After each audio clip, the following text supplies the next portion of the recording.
reediyoo warra Wangeelaati.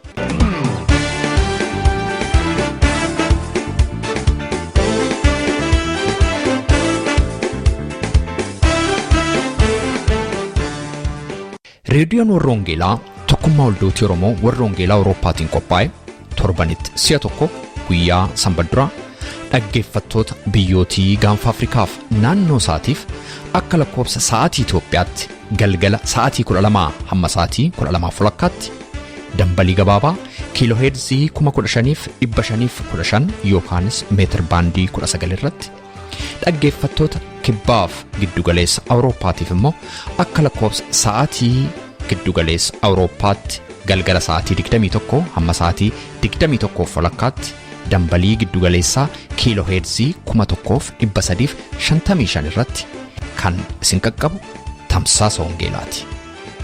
Kun reediyoo warra Wangeelaati.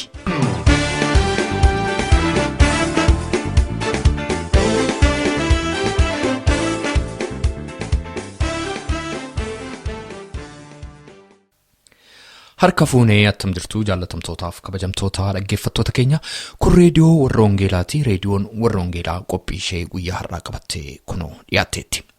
Qophii keenya har'aa keessatti ergaa sagalee Waaqayyoo lubaa Tamasgeen Mangashaatiin akkasumas immoo dhuga ba'iinsaa obboleettii keenyaa Boontuu Gaaddisaa guyyaatti dhaggeeffannu ta'a. Obboleettiin keenya Boontuun walitti aansitee torbanoota darbaniif dhuga ba'iinsa ishee nu seenisaa turteetti har'a kutaa isa xumuraa waliin dhageenya. Lammii biyya Jarmanii namni Maartiin Luuter jedhamu waggaa 500 fuundura waldaa kiristaanaa keessatti wanti ta'aa jiru akkatti namootni Waaqayyoo waaqeffatan deemsi waldaa kiristaanaa waan ittiin tolleef sagalee Waaqayyoo irratti hundaa'ee adeemuu qaba jechuudhaan sochii jalqabe. Sochii inni jalqabes geeddarumsa guddaa waldaa kiristaanaa keessaa Reformation jedhamee waamamuuf sababa ta'e.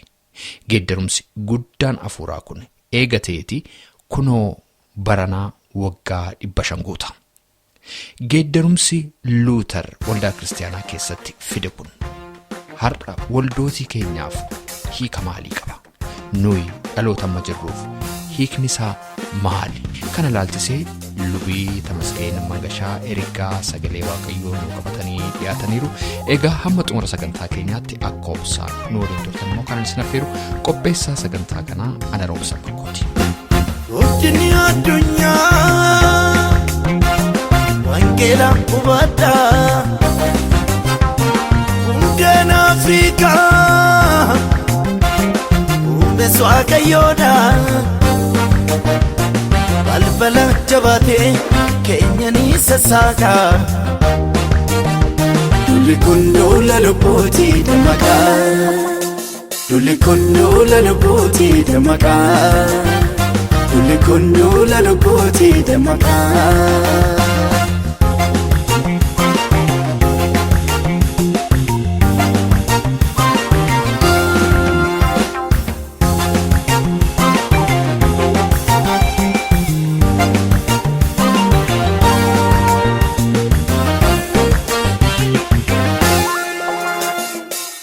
Kibba warri jirtan kanneen baaflita dulli kun loola lubbootii dammaqaa balbala raarraanni banee hundumaaf walqixa dulli kun loola lubbootii dammaqaa dhaloota hundumaaf qabnaa dhaamsa ajaa'ibsiisa dulli kun loola lubbootii dammaqaa erga wangeelaan argamee nama boqochiisa dulli kun loola lubbootii dammaqaa.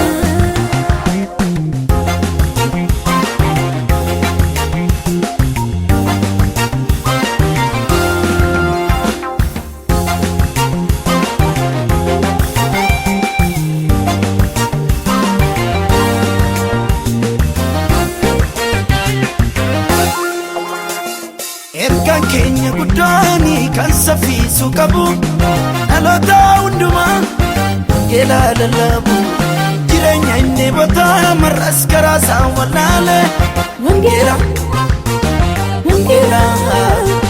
wangeelaa labsinaa fi isa ittiin oolle wangeelaa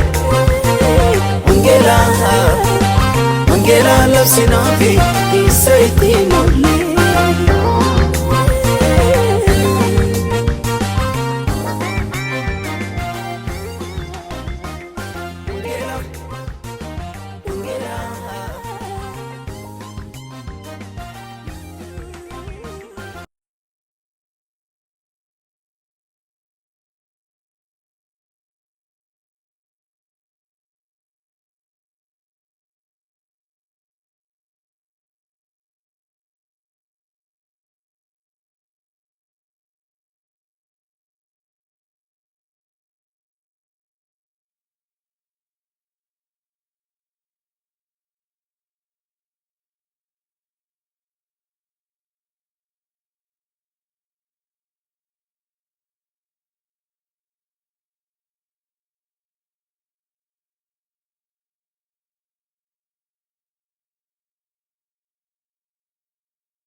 Duraan dursee hunduma keessan nagaan isin gaafadha.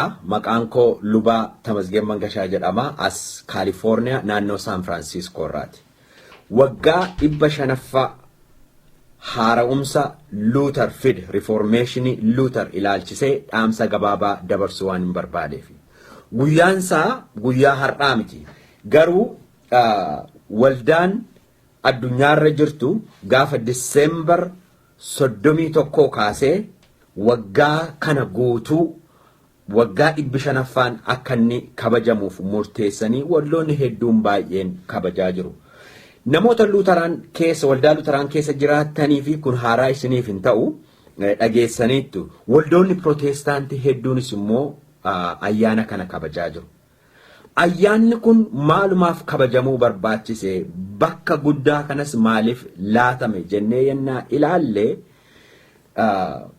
Reformeeshinii yookaanis haara'umsi Luuter fide jijjiirama waldaa Pirootestaantiiti jalqaba waldaa Pirootestaantiitii fi hundeedha. Kaayyoon Luuter waldaa Luuteraan jedhu dhaabuu hin turre.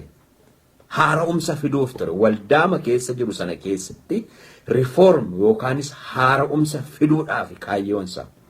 Haa ta'u iyyuu maleessa sababa Reformeeshinii Luuter irraan kan ka'e har'a waldaan Pirootestaantii jedhamtu addunyaa guuttee jirti. Kanaaf kabaja guddaadha.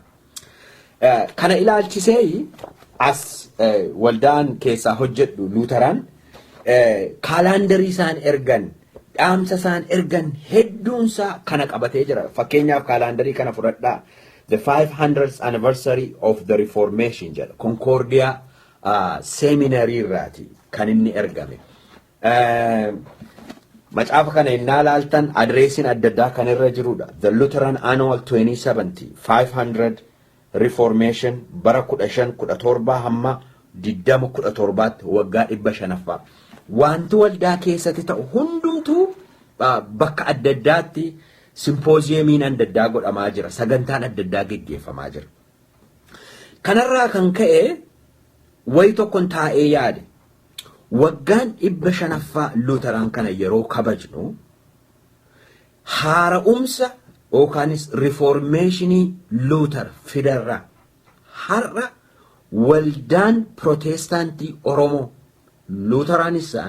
Luuteraanis hin ta'in the Evangelical Oromoo Churches maal irraa baranna implicationin isaa anaaf isiniif har'a maan isa jedhuun taa'ee yaade. Kanarraa kan ka'e walitti aansee viidiyoo muraasa kutaa adda addaa qabu waraabuudhaaf kaayyeeffadheen jira. Kun kutaa isa jalqabaati. Jalqaba waa'ee riiformeeshinii ilaalla. Akkuma jedhee Luuter haara'umsa fiduudhaaf kan inni ka'ee jalqaba religion and spiritual life of his time bara keessa jiraatutti jireenya hafuuraatii fi amantii saba keessa jiruurraatu haara'umsa fiduudhaaf kaayyoonsaa inni jalqaba.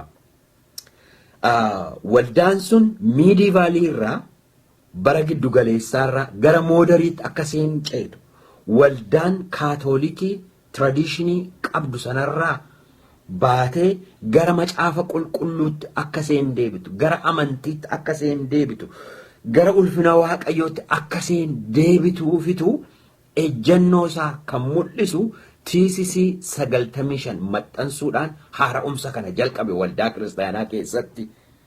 The 5 solos benna sola scriptura macaafa qulqulluu qofa solo Christosin qofa sola fide faith only sola gratia grace only sola dia gloria ulfina waaqayyoo qofa jechuudhaanitu barumsa kana barsiisuudhaan haara'umsa waldaa keessatti fiduudhaaf ture.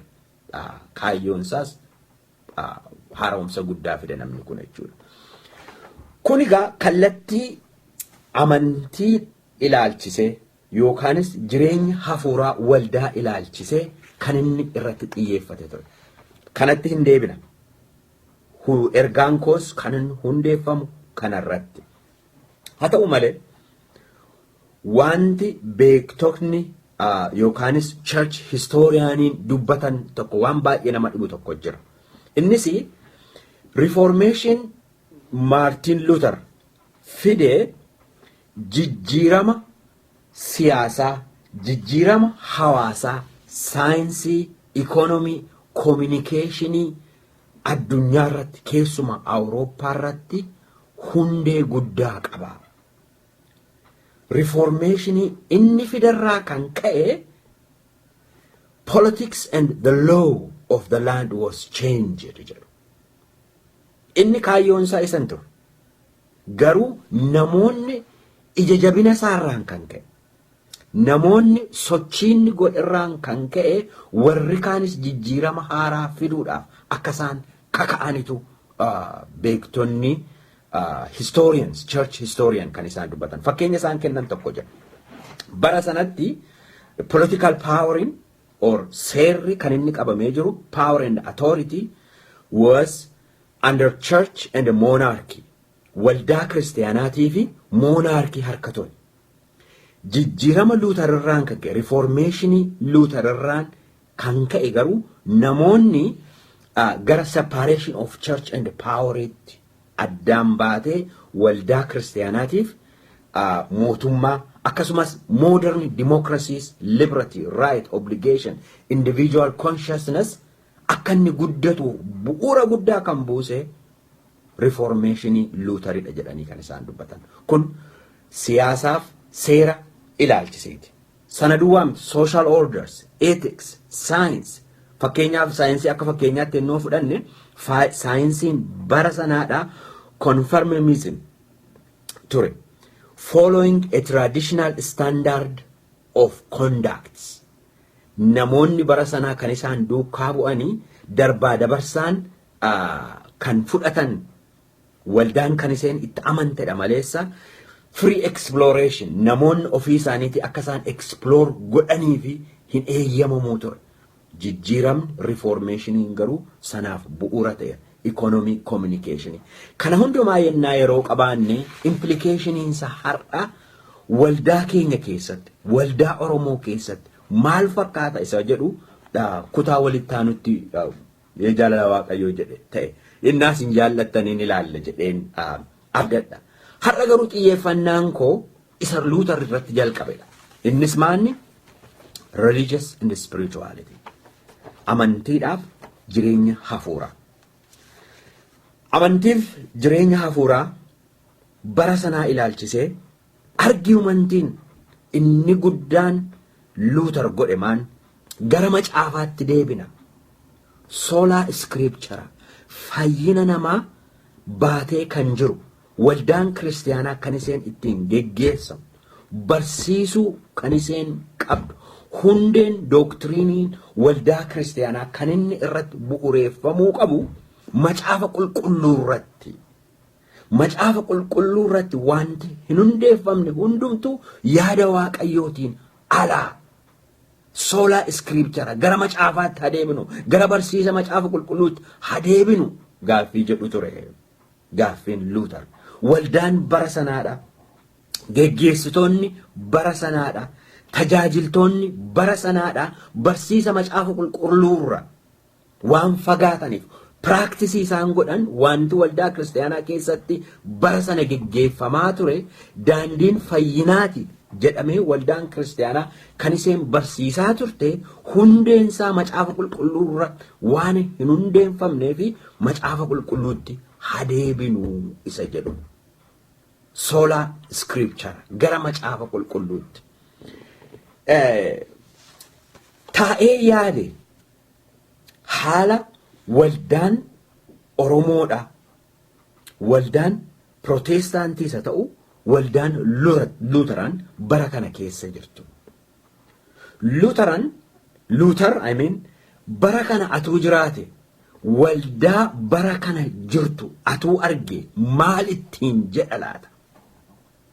Isanni barsiise isanni itti deebi'aa gara hundeen barsiisi waldaa kiristaanaadha macaafa qulqulluudha isanni jedhe sana har'a waldaan Luuteraan isa taatu waldaan biraan eegaa jirtiyoo. Are we really upholding scripture today? Isa jedhuun yaada sammuu kootti yaaduutti ka'e har'a maal nuun jedha atuu jiraate waldaa Oromooti maal jedha? Waggoota 20 darbanii fi isa caalaniif sadarkaa adda addaatti waldaa kiristaanaa keessatti tajaajileera. Lubummaadhaan mana macaafa qulqulluutti barsiisuudhaan ammas immoo itti fufee waldaa kiristaanaa keessatti tajaajilaa jira. Waldaa Oromoos akkasumas waldaa biraa keessatti. Bara tajaajila kootii tajaajilan amma tajaajilu keessattis wanti argaa jiru tokko wanti baay'ee na sodaachisaa jiru akka tajaajilaa waldaa kiristaanaa tokkootti dubbachuun qaba jedhee viidiyoo kana ayyaana kana ilaalchisee wanti irratti dubbachuu barbaade waa'ee waldaan kiristaanaa barsiisa macaafa qulqulluutiif bakka seen barsiisa macaafa qulqulluutiif laachaa jirtudha. Yeroo muraasaaf waldaa keessa jiraattan akkasiin yaaddan hin barbaada. Har'a barsiisi macaafa qulqulluudha bakka faarfannaa laatamuufillee waan laatamaafii jiru natti hin fakkaatu waldaa kiristaanaa keessatti. Har'a barsiisi macaafa qulqulluudha lafa kennaa raajotaa isa jenne prophetical gifts hamma isaaf kennamaa jiru barsiisa macaafa qulqulluutiif bakki kennamaa hin jiru. Namoonni barsiisa macaafa qulqulluu irratti atuu hin ta'in wantolii yeroodhaaf nama gammachiisan faarfannaa miira namaa boqochiisuu danda'u. Rakkina faarfannaa hin qabu yookaanis waaqeffannaa hin qabu. Waaqeffannaan faarfachuun ulfina waaqayyootii fi gara waaqayyootti hunduma keenya buta. Garuu inni jechaa jiru bakki nuyi macaafa qulqulluudhaaf laachaa jirru barsiisa macaafa qulqulluudhaaf laachaa jirru har'a baay'ee haala sodaachisaa keessa jira. Namoonni waa'ee gaaffii isaaniitiif namoonni qajeelfama jireenyaatiif gara macaafa qulqulluu miti kan isaan ilaalaa jiran. Deebiin waaqayyo kan inni natti dubbatu macaafa kanaan jedhanii macaafolii miti kan isaan qoraa jiran. Fakkeenya gabaabaa tokkoon isinitti hima. As naannoo Oakland naannoo an jiraadhu kananii istoorii Habashaa tokko dhaqe. Ji'a 7-8 dura. Istoorii Habashaa tokko dhaqee nama beekudhaa kiristaanaa akkam jirta fayyaadhaa jennee nagaa wal gaafanne. Biyya dhaqeen dhufaan ture eessatti baddee jennaan lakki biyya dhaqeen dhufee jedhee waa'ee biyyaa walii wajjiniin erga haasofnee booddee egaa raajota waaqayyo bara kana kaase bira dhattee sii kadhataniiru leenaan jedhe. Raajota maaliin jedhee? Raajota waaqayyo kaase kaa'ennaan.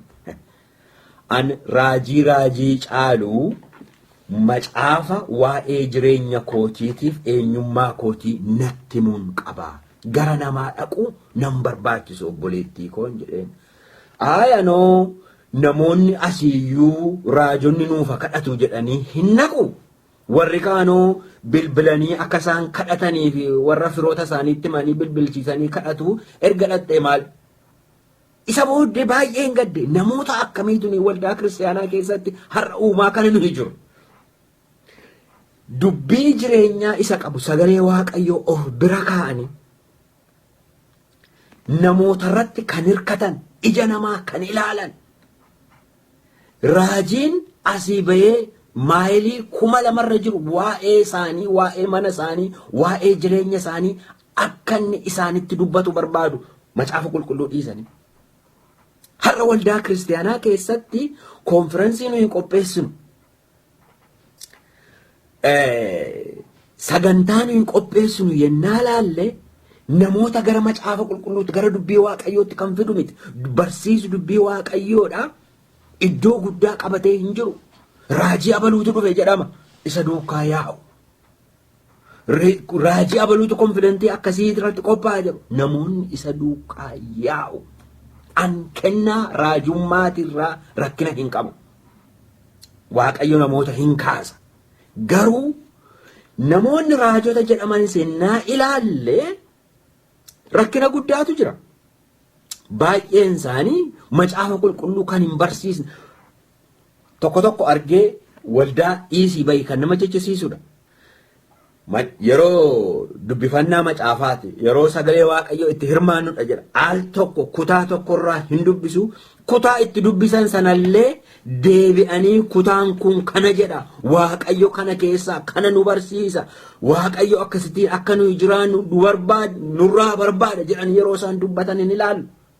Kan isaan dubbatan waan yaada isaanii keessaa kan ka'e namoota walgahii sana hoyiidhaan oo'isuu gammachiisuu achii gaafa ba'an namoota harka duwwaa geggeessan. Sagalee waaqayyoo yeroo isaan barsiisan raajummaa ilaalchisee waa tokko dubbachuun barbaadan. Kennaa raajummaa kana macaafa raajotaa guutummaa isaa yennaa ilaaltanii macaafa raajotaa keessaa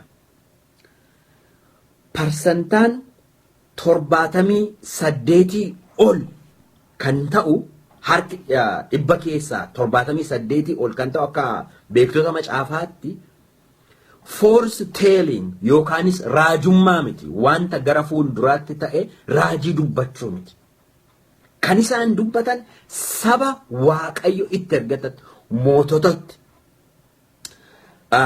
lubootatti saba waaqayyootti gara waaqayyootti akka isaan deebi'aniif Isaayyaasiin fudhaa boqonnaa 1 2 3 4 yennaa laaltan guutummaa isaa yennaa kutaa isaa yennaa laaltan boqonnaa 5 irratti waa'ee maalii dubbata Isaayyaas? Waa'ee muka wayiniidhaa dubbata. Waa'ee Israa'eliin dubbata. Iddoo wayinii kootii bishaaniin dhussiise.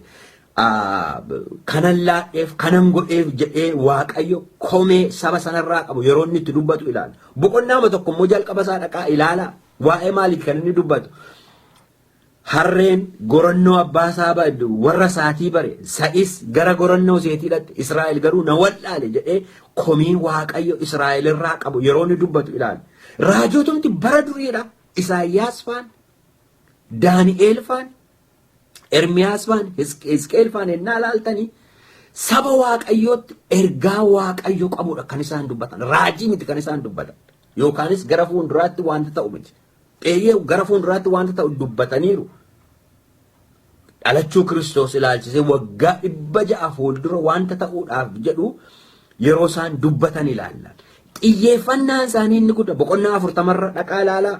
Isaayyaas jajjabeessi saba koo jajjabeessaa saba koo jedha. Israa'el na irraanfate jedha. Ani akkamittiin hin si irraanfate Israa'el jechuudhaani waaqayyo saba sana yeroo ni jajjabeessudha. Ergaa sabni sun saba sanaaf waaqayyo qabu kallattiidhaan. They were not telling prophecy. Raajummaa miti kan isaan dubbachaa turan gara bal'inaan.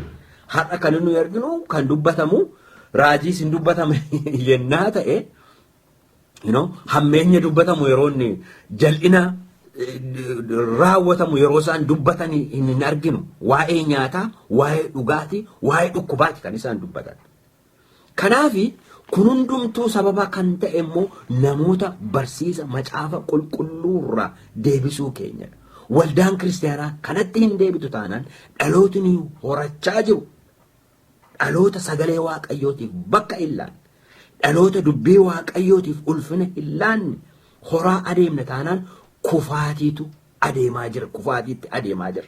Kanaaf gara waaqayyootti adeebinu, kanumii gara waaqayyootti adeebinu sagalee waaqayyootti deebi'uudha.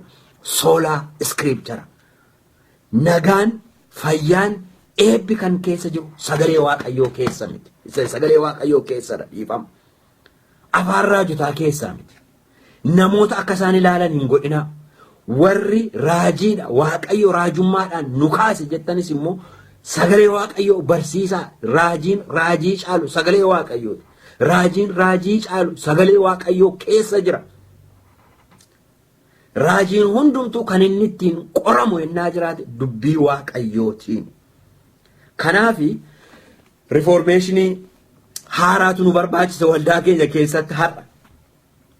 Soolaa iskiriipchara gara macaafa qulqulluutti hadeebinu sagalee waaqayyoo habarsiisnu. Eebbi kana keessa jira, hiiki kana keessa jira, nagaan kana keessa jira, deebiin jireenyaadhaa kana keessa jira. Namoonni waaqayyotti jabaatanii qulqullummaadhaan akka isaan jiraataniif kan isaan godhu yeroo nuyi sagalee waaqayyoo humnaan barsiisnudha. Dubbii waaqayyoo yeroo nuyi barsiisnudha. Dubbii waaqayyootiif bakka yeroo nuyi laannudha.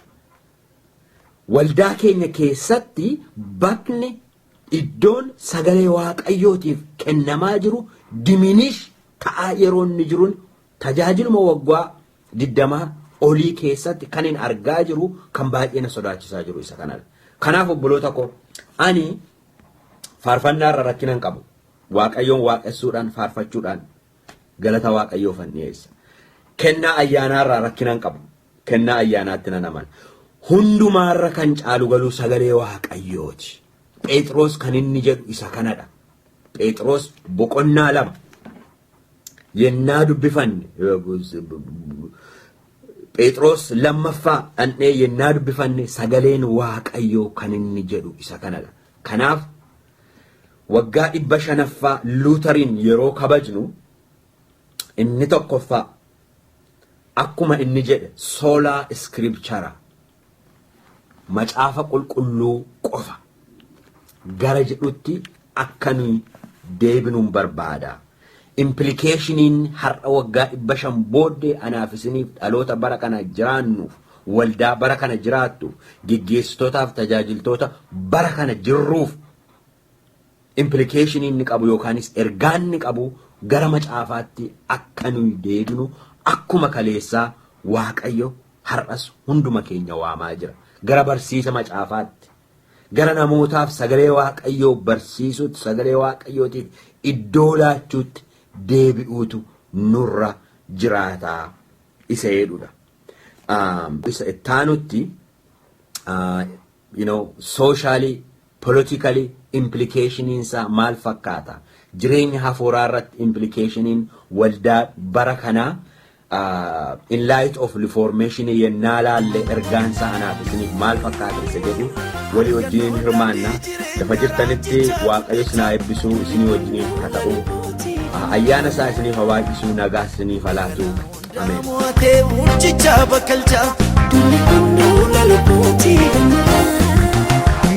Naannonni isaa fawwaatee qaroomee mul'ata. Kan lubbuun maraartu dhabee kan kennuun olfata.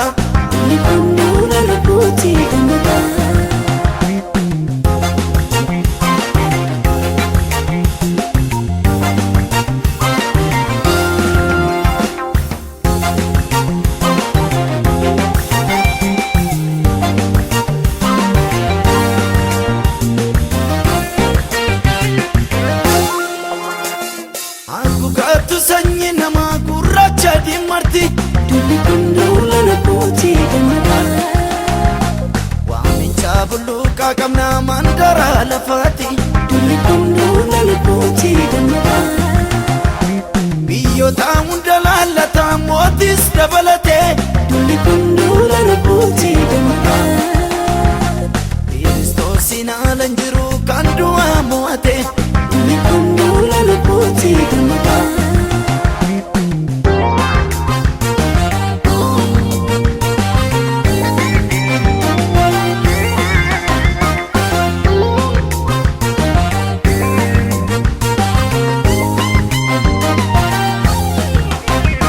Labsi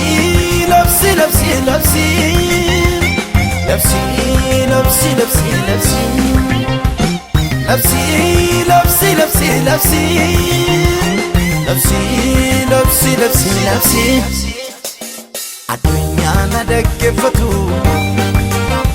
kaniitan gadhiisam kan qabdanis lakkisaa uumamaa harkasaa barbaada gooftaatu Labsi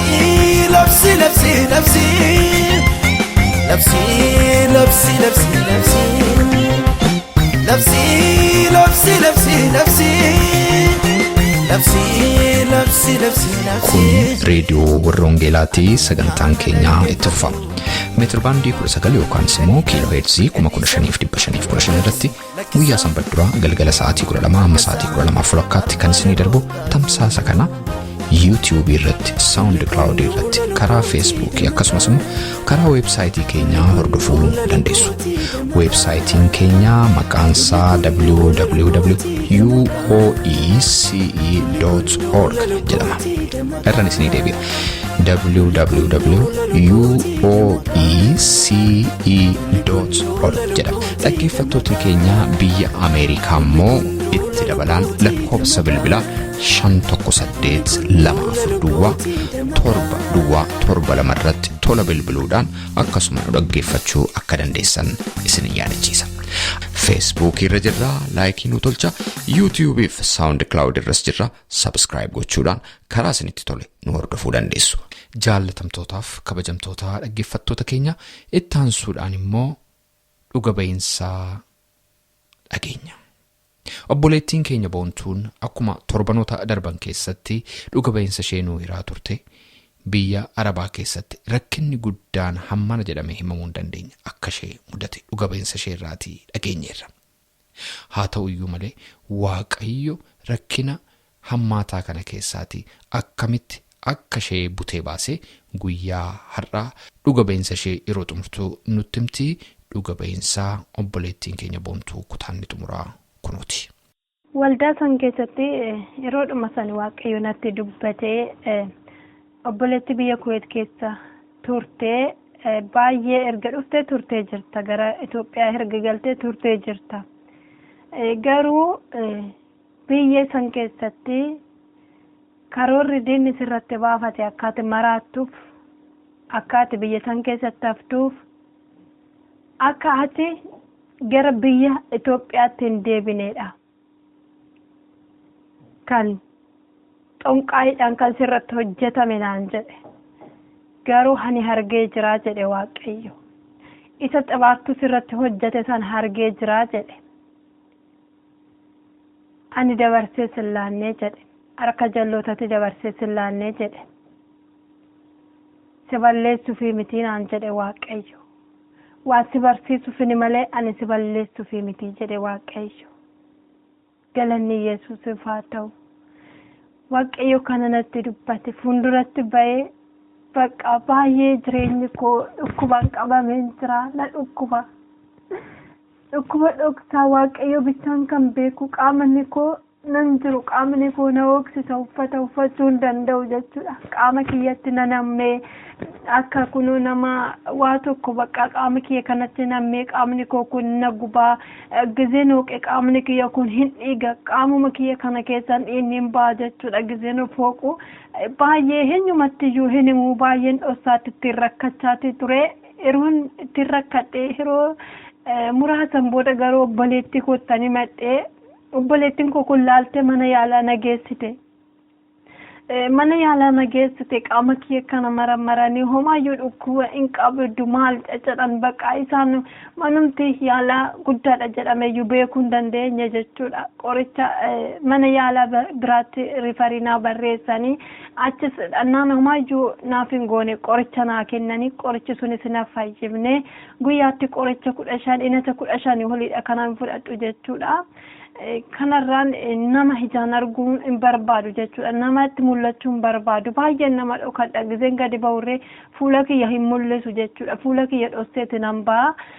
Baay'ee bakka nama na jibbisiisa namatti dubbachuu. Manuma keessatti ijoollumti xixiqqoon gizee natti dubbatan hin jaalladhu jechuudha. Dubbii namaa hin jaalladhu.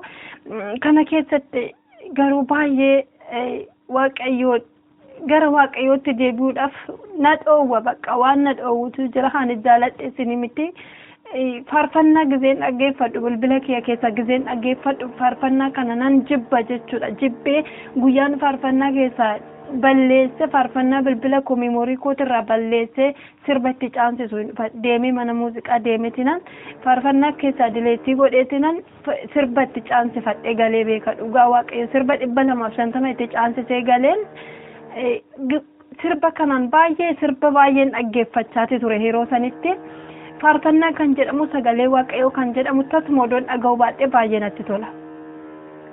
Kana riba kiyya keessatti yeroo baay'ee waldaa keessatti of arga garuu guyyaa tokko mana yaalaatti odoon deemate jiru mana yaalaatiin deemaa jira konkolaataa taaksii keessan jira.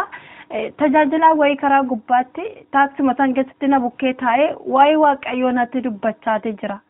Tajaajilaan deemaatee jira naan jedhe waa'ee waaqayyoo dhugaa na baatee jira natti dubbatiin jedhe nama kana hin beeku innis nan beeku anis isan beeku achuma konkolaataa san keessatti walitti dhumne namicha kana biraa ka'eeti nan akkamuma sagalee dhuma waaqayyoo akkam natti dubbata kanan jedhu biraa ka'eeti nan iddoo jijjiirradhe taa'ee jechuudha.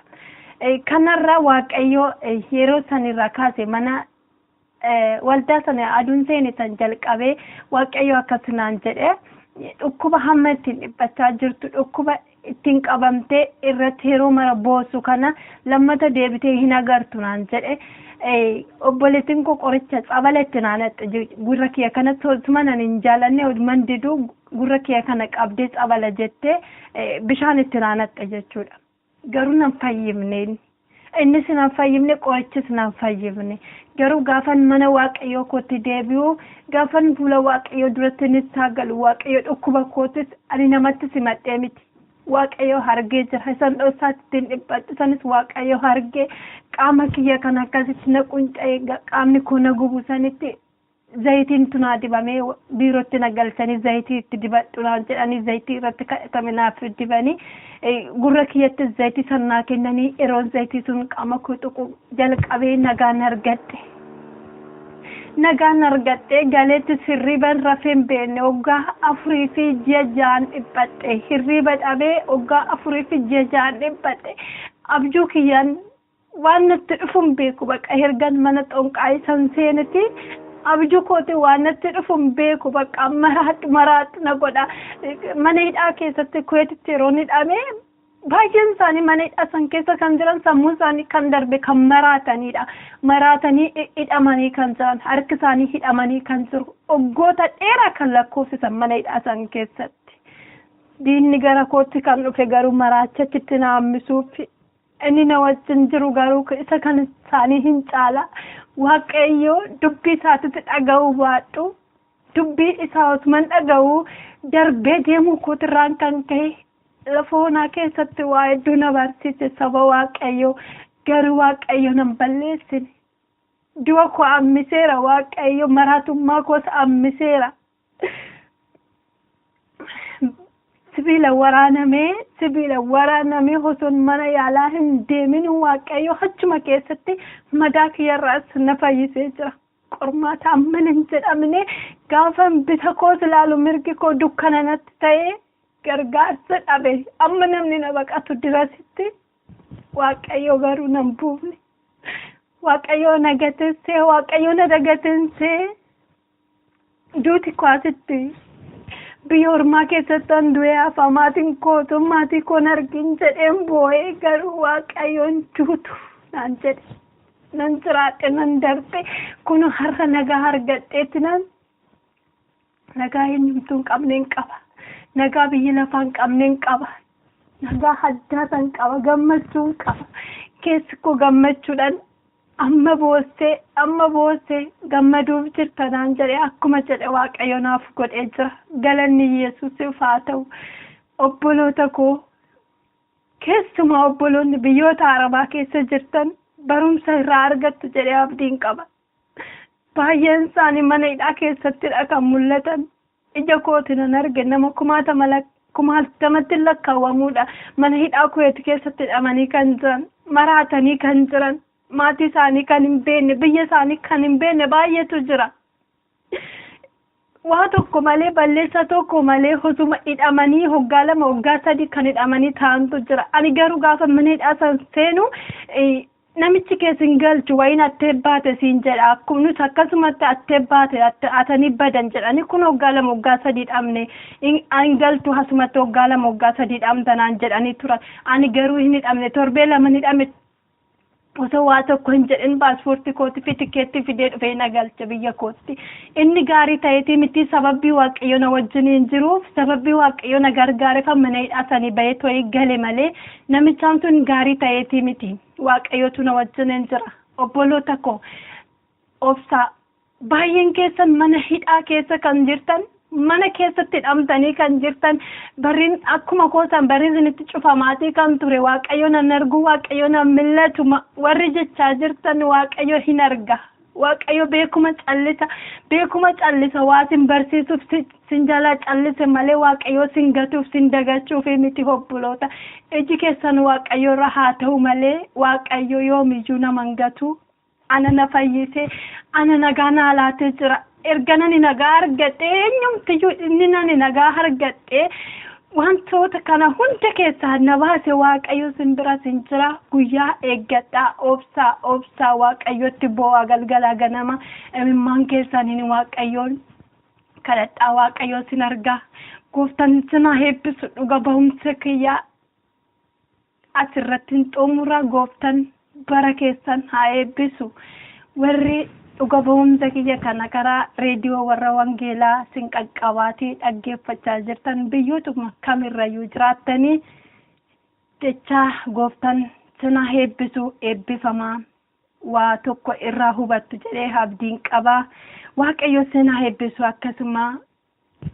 qindeessitoota reediyoo warra wangeelaa hunduma keessan gooftaan bara keessan jireenya keessan eebbisu keessumaa obboleessa keenya roobsan makkoo gooftaan dachaa godhee olirraa Waaqayyo gooftaan isin eebbisu eebbifamaa maatiin keessan ba'ugaluun keessan maqaa Yesuusin keessan kan ta'e hundinuu isiniif eebbifamu eebbifamaa akkasuma obboleetti gara reediyoo warra wangeelaa tina fiddee obboleetti kiyya kennaa giza'uu ishiitu gara reediyoo warra wangeelaa kanatti na fide jechuudhaan hin beekun ture ishiidhaan irree Waaqayyo gooftaan si haa eebbisu eebbifame jechuun hin jaaladhaa Waaqayyo hunduma keessan haa eebbisu eebbifamaa nagaan Waaqayyo inni hunda danda'u si wajjiniin haa ta'u Waaqayyo isa na gargaare isa seenaa koo jijjiire isa nama galataa taasisee na dhaabee Waaqayyo dhannaaf galateeffadhaa iddoo jirtanitti gooftaan isin haa eebbisu isinan jaaladhaa isinan kabaja jaalala Waaqayyo isin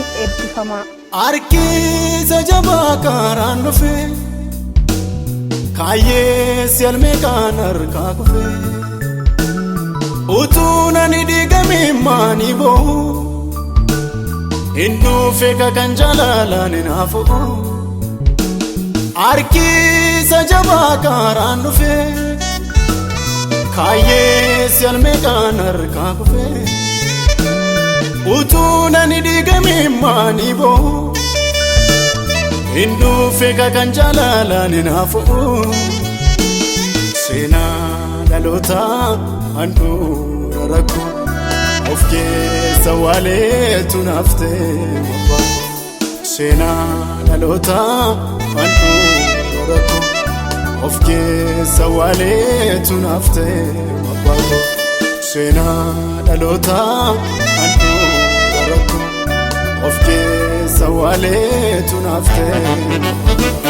Anaaf ija kooti ijisaa innanaaf humna kooti humnisaa Anaaf ija kooti ijisaa innanaaf humna kooti humnisaa Isaatti baree eenyuyyuu naan ta'u golgaa mudaa koo kana noosuu danda'u Isaatti baree eenyuyyuu naan ta'u golgaa mudaa koo kana noosuu danda'u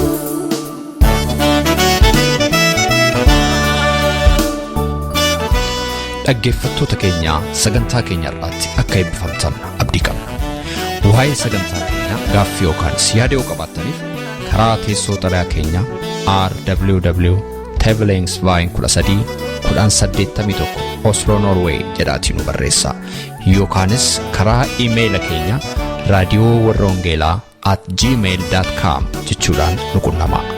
Torbee sagantaa biraatiin hamma walitti deebinutti nagaa Waaqayyootiin tura.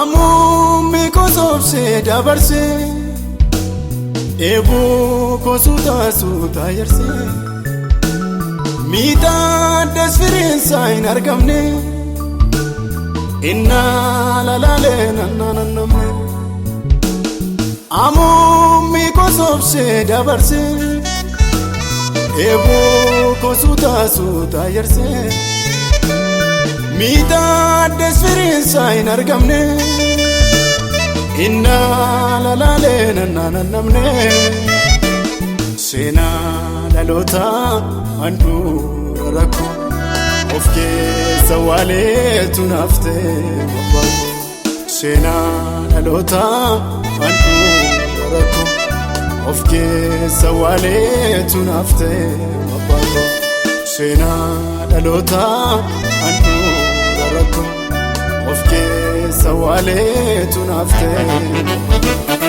Anaaf ija kooti ijisaa innanaaf humna kooti humnisaa Anaaf ija kooti ijisaa innanaaf humna kooti humnisaa Isaatti baree eenyuyyuu naan ta'u golgaa mudaa koo kana noobsuu danda'u Isaatti baree eenyuyyuu naan ta'u golgaa mudaa koo kana noobsuu danda'u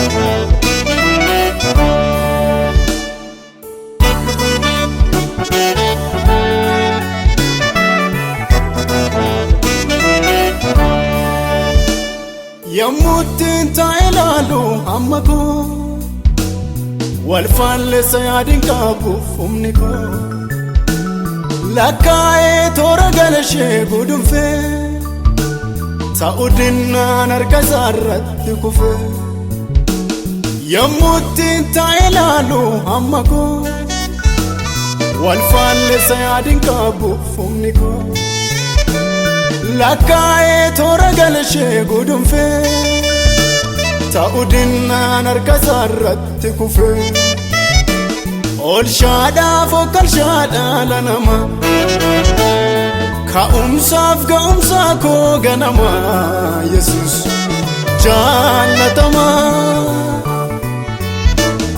Oolshaadhaaf okkalshaadhaa lanama ka'umsaaf ga'umsaa koo ganama Yesuus jaallatama Oolshaadhaaf okkalshaadhaa lanama ka'umsaaf ga'umsaa koo ganama Yesuus jaallatama